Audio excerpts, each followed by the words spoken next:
Pero antes de pasar a lo más importante, que es la comparación de objetos en sí, de una clase modelo que nosotros desarrollemos, estaría bueno trabajar con, por ejemplo, operaciones que nosotros podríamos realizar con no solamente una comparación, ¿sí?, de un objeto barra valor, sino la comparación, por ejemplo, de dos objetos barra dos números, y trabajando mismo con más cantidad de funciones.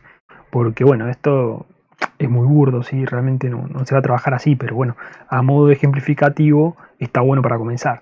Entonces, las operaciones que podemos trabajar con lo que es justamente los tipos wrapper, ¿sí?, se puede realizar con cualquier tipo de dato, ¿sí?, con enteros, con double, con float, con string, con lo que vos quieras.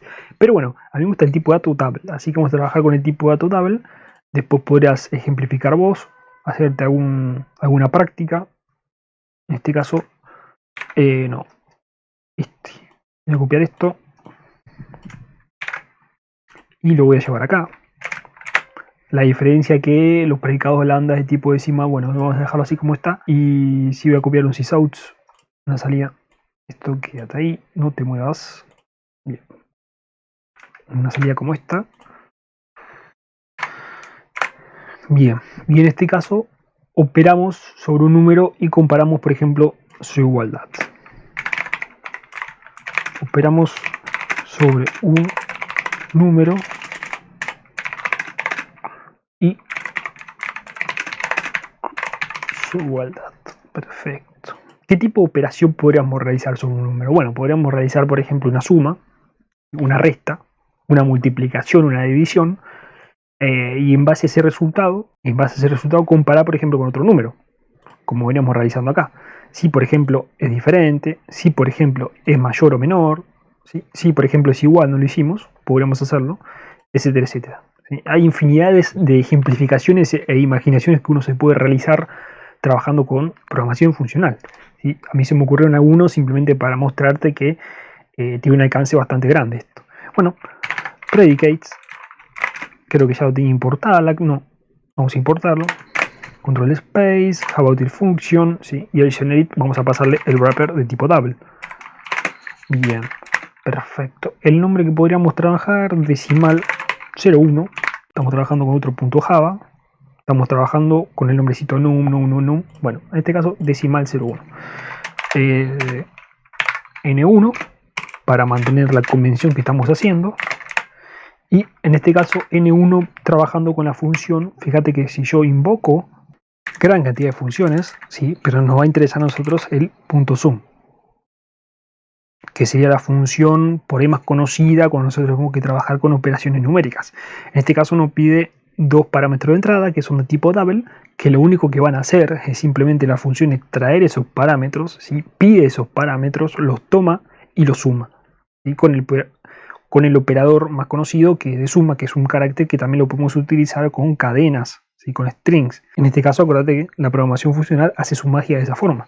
Entonces, invocando a esa función, tenemos que pasarle dos parámetros de tipo double, como te acabé de decir, y vamos a trabajar con una particularidad bastante interesante que a mí se me ocurrió en este ejercicio para relacionar un poquito más la programación funcional, que es que, claro, nosotros podríamos tranquilamente pasarle dos números acá y que haga la operación sola, pero no queremos que realice eso, ¿sí? Si nosotros tenemos una complejidad numérica más grande, hipotéticamente que no trabajemos con objetos, con strings, sino con números, sería interesante que nosotros pasemos, en este caso, la variable del predicado n1 para poder trabajar con esa variable cuando nosotros invoquemos el punto test. Sí, acordate, el punto test. Entonces, n1 va a ser la variable que va a esperar esa entrada del valor, y podríamos compararlo, podríamos sumarlo con el, no sé, 12.2 hipotéticamente, y ahora sí compararlo, por ejemplo, con otro valor. No sé, imagínate que sea mayor a, se me ocurre, 4.5.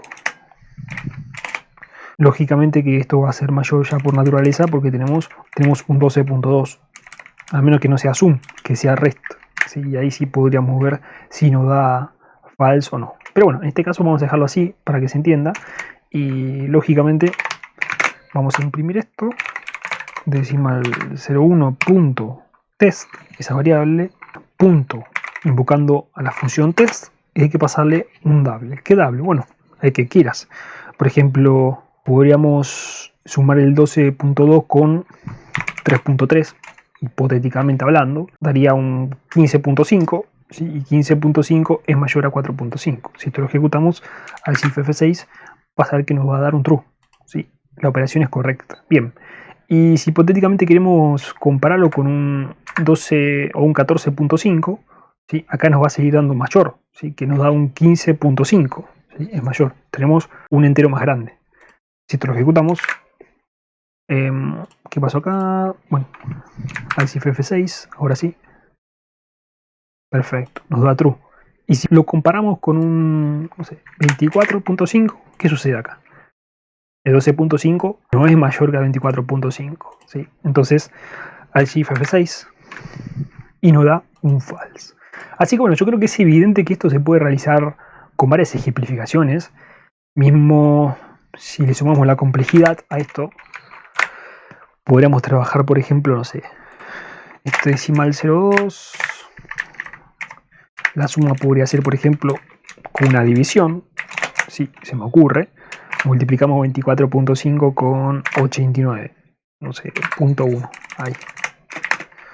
Son dos condiciones completamente diferentes, ¿sí? Y con operaciones completamente diferentes. Entonces, si esto lo ejecutamos, va a dar false, lógicamente. ¿Sí? ¿Se entiende?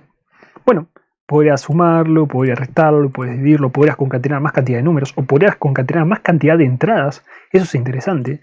Podrías realizar un programa que le pida a un usuario, por ejemplo, ingrese tales números. Y bueno, acá tenés N1, N2, o número input 1, número input 2. Y para eso es que trabaja la programación funcional, ¿sí? No tengo que estar yo esperando, o no tengo que estar yo desarrollando una función que se encargue de la suma, la resta, todas las operaciones matemáticas, sino que tranquilamente lo puedo resumir a una línea. Esto me hace decir, bueno, por ahí es un poquito complejo de ver al principio, sí, está bien, pero si tenés que desarrollar una función para esto, y claro, y si tenés más cantidad de números de entrada, ¿sí? Y si querés realizar más cantidad de operaciones, ¿qué pasa? Bueno, la programación funcional ahí te hace el clic en la cabeza, y realmente es muy interesante. Así que, bueno, podríamos ejemplificar, en vez que sea una suma, que es una comparación, hipotéticamente hablando. Para esto, voy a copiarlo acá. Podríamos, bueno, esto lo volamos, o bueno, vamos a dejarlo así.